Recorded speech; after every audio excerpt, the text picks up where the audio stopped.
One of the most common questions that I get in my videos is between church and work and family and YouTube and all of the quilts that I want to make, how do I get things done?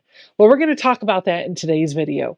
Hey friends, welcome back to my sewing room. My name is Becca and I cannot wait to share with you some of the tips, tricks, and strategies that I have to set goals for myself and make sure I achieve them. These are the secrets that I use to make sure that I feel productive at the end of the year, even though I have a pretty busy lifestyle. So the first thing that you need to do is set some realistic goals for yourself. Before you say yes to the projects that you want to do in 2024, think about how much time it's really going to take you to do it and how much money you might have to spend on it. And honestly, are you going to stay motivated enough to do it? If you're anything like I am, you get easily distracted and you underestimate just how much time some of those quilts take to make. Before you lock in any of your projects, I would make a list of all of the quilts that are on your I want to do list for 2024 and estimate about how much time you think it's going to take for each of those quilts to be done. Some of the things that you're going to want to think about is how intricate the piecing is, how big the quilt top is, and are there any techniques that are employed in the construction of that quilt that you are either really strong at or maybe a newbie to? Once you have your assessment of how much time those quilts are going to take, that's the point where you're going to think about what it is you're actually going to do. For me, it helps when I have a list of all of those quilts and the time that it's going to take for me to get them done laid out, because that helps my brain realize just how much work needs to go into that project. And then I can pick and choose from that list the quilts that I have bandwidth to do. For example, if the first quilt that I pick is a project that is very intricate, it's a skill that is relatively new to me, so I'm a little bit slower at, and I haven't even started, I know that that is going to take me a whole lot more time than perhaps the 3-yard quilt that I already have half pieced. It doesn't mean that you can't do the intricate quilt. It just means that if you do the intricate quilt, you might not have enough money, time, energy, or patience to do a second intricate quilt. So how did I apply that strategy to selecting some of the quilts that I want to work on in 2024? Well, you all know that I have been working on the Lion by Legit Kits. I'm nicknaming this quilt Mufasa at night because the lion reminds me of Mufasa and it's in a nighttime setting. Anyway, I know that that project is really time consuming because it's paper piecing and it's very intricate and it's something I really want to do and I have all of the supplies for. So I'm not going to add anything else to my list that's intricate until that's done. So if that project takes me the rest of 2024 to do, that means I won't be doing any other Legit Kits until that one's done. So that means you're going to be saying no to some of those projects that are on your list. And you might want to consider also saying no to buying fabric. Now, hear me out on this. Every year, I hear at least one person, usually more, say, I've set a New Year's resolution to not buy any fabric until I've used X amount of my stash. And I think those resolutions are just setting you up for failure because we all know you're gonna buy some fabric throughout the year. It's part of the fun that we have as quilters. So my recommendation would be for you to consider changing that resolution to be something a little bit different. Perhaps consider this. My 2024 New Year's resolution is to only buy the fabric that I need for active projects. You can still shop. If you have a project that you need something for, or a project that you are getting ready to start and you need something for, you can do that shopping.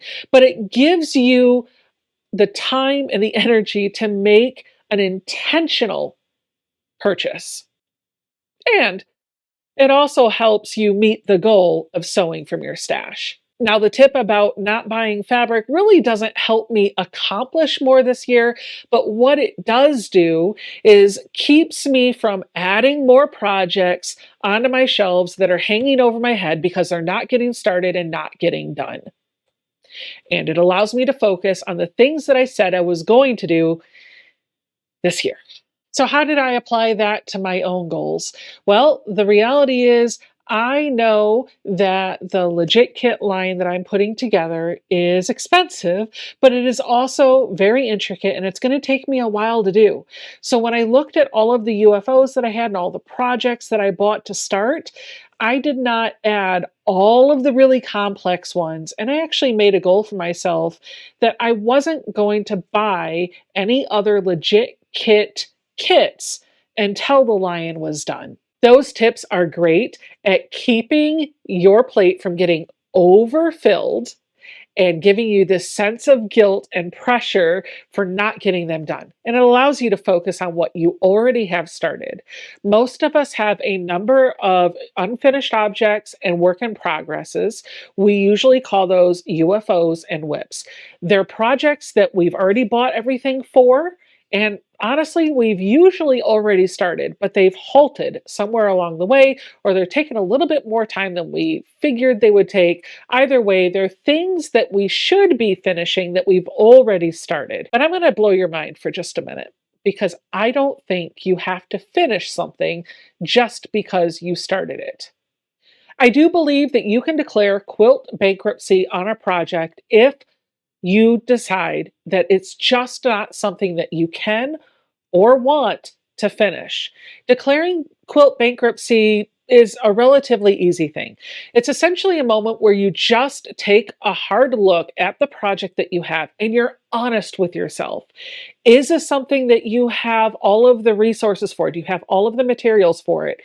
Is this something that you have a desire to do? Is this something that you have enough time to do? Is this something that you have enough skill to do? And if answering those questions leads you down the path of, I don't want to do this, then don't. Declare quilt bankruptcy and let it go. Now, declaring quilt bankruptcy can look like a lot of things. It could be taking that project and throwing it in the trash.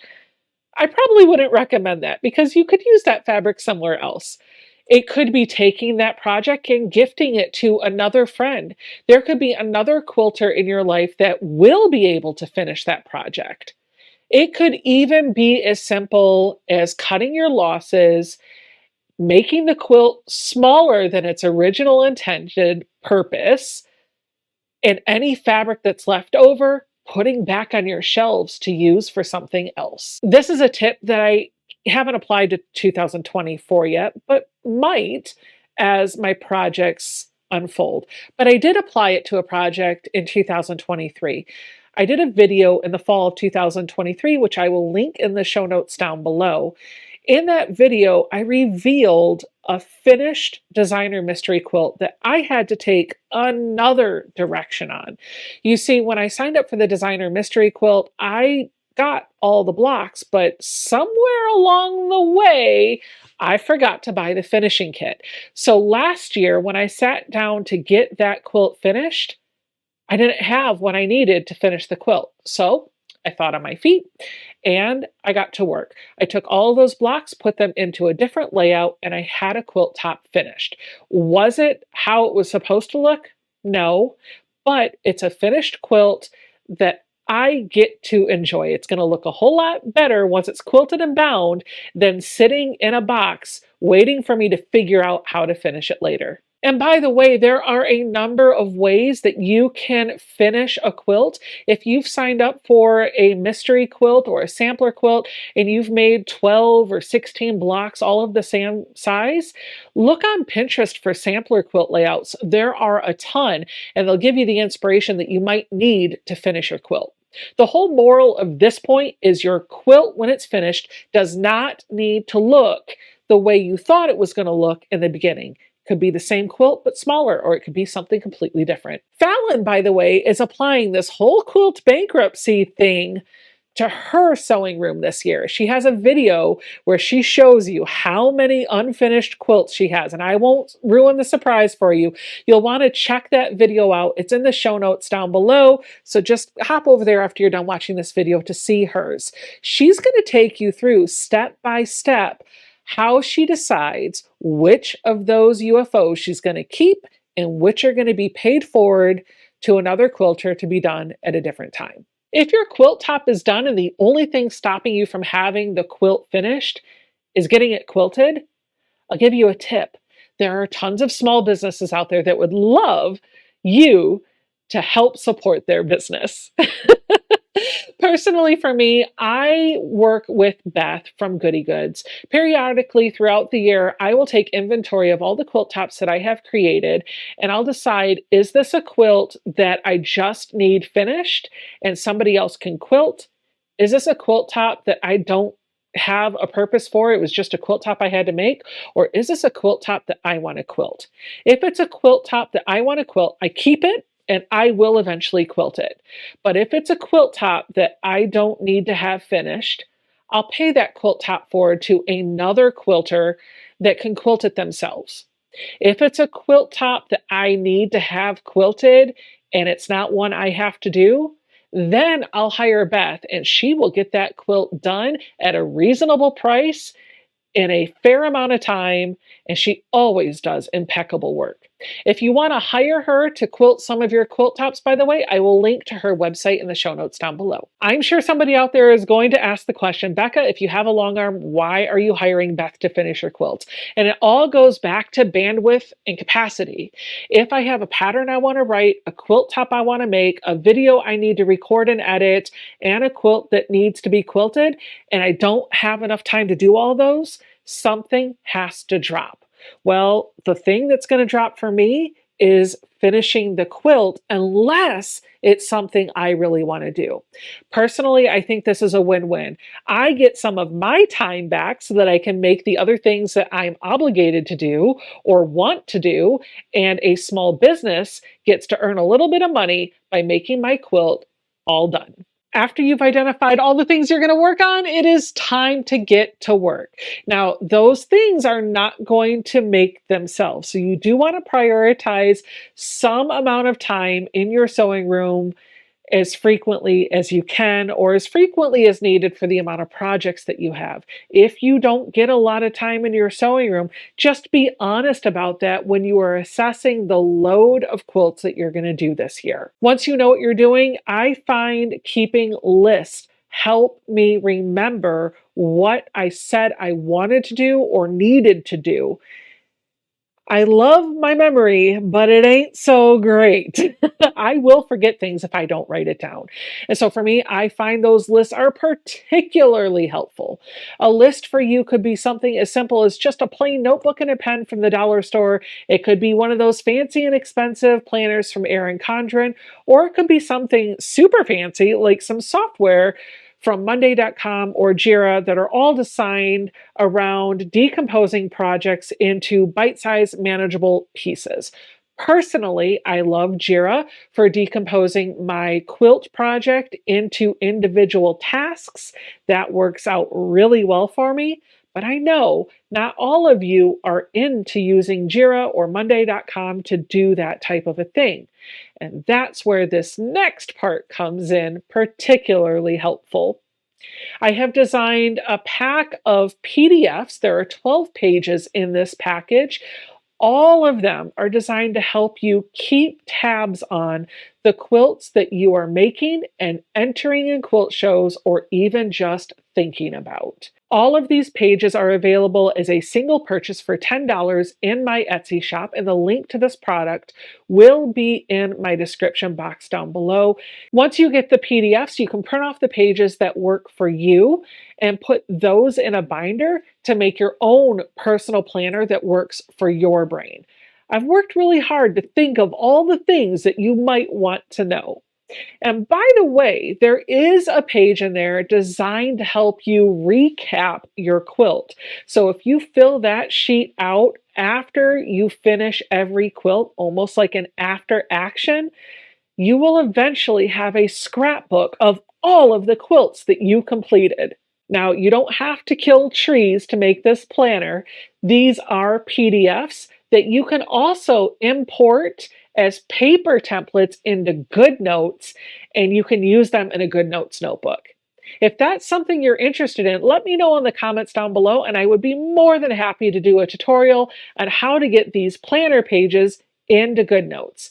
By the way, if you don't know what that is, it's essentially an application for your tablet, Android, or Apple that allows you to basically have an electronic notebook. And the notebook syncs between your tablet, your computer, and your phone. So if you take the time to use the notebook in GoodNotes and you do it from your iPad, when you're out and about with your phone, guess what? You still have your notebook with you. All of those are great, but I never told you what my goals were for 2024, so let me tell you now. I want all of my UFOs done. And I took a look, and there are 7 quilt tops that I have classified as UFOs. I want them all pieced by the end of 2024. I also have another goal. I want all of the quilts that are on my quilt rack right now, and there's a lot of them, to be quilted and bound or paid forward to somebody else that's going to love that quilt by the end of 2024. I got a lot of work ahead of me, so I need to get busy. Thank you, friends, so much for watching this video. Let me know what your quilty goals are for 2024, and I'll see you all in the next one. Bye!